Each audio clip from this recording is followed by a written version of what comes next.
ভারতের সামরিক নেতৃত্বে এক নতুন অধ্যায়ের সূচনা হলো রবিবার। জেনারেল এন.এস. রাজা সুব্রামণি দেশের তৃতীয় চিফ অফ ডিফেন্স স্টাফ হিসেবে দায়িত্ব গ্রহণ করলেন।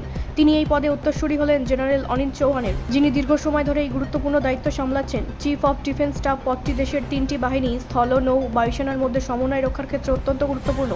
জেনারেল সুব্রামণির সামনে এখন প্রধান চ্যালেঞ্জ হবে এই তিন বাহিনীর যৌথতা আরও শক্তিশালী করা এবং আধুনিক যুদ্ধ কৌশলের সঙ্গে তাল মিলিয়ে ভারতীয় সেনাবাহিনীকে এগিয়ে নিয়ে যাওয়া। দীর্ঘ সামরিক জীবনে জেনারেল সুব্রামণি বিভিন্ন গুরুত্বপূর্ণ পদে দায়িত্ব পালন করেছেন। কৌশলগত পরিকল্পনা, সীমান্ত সুরক্ষা এবং আধুনিকরণের ক্ষেত্রে তার অভিজ্ঞতা নতুন দায়িত্বের বিশেষভাবে সহায়ক হবে বলে মনে করা হচ্ছে। প্রতিরক্ষা বিশেষজ্ঞদের মতে বর্তমান বৈশ্বিক নিরাপত্তা পরিস্থিতিতে সিডিএস-এর ভূমিকা আরও তাৎপর্যপূর্ণ হয়ে উঠেছে এবং এই প্রেক্ষাপটে তার নেতৃত্ব অত্যন্ত গুরুত্বপূর্ণ।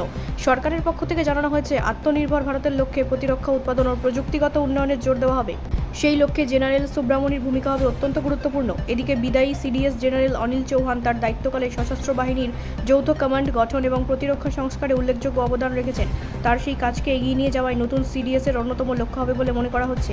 বিশেষজ্ঞদের মতে নতুন সিডিএস-এর নেতৃত্বে ভারতের প্রতিরক্ষা ব্যবস্থা আরও সুসংগঠিত ও আধুনিক হয়ে উঠবে, যা ভবিষ্যতের নিরাপত্তা চ্যালেঞ্জ মোকাবিলায় গুরুত্বপূর্ণ ভূমিকা পালন করবে। ব্যুরো রিপোর্ট, রাষ্ট্রীয় প্রসার বাংলা।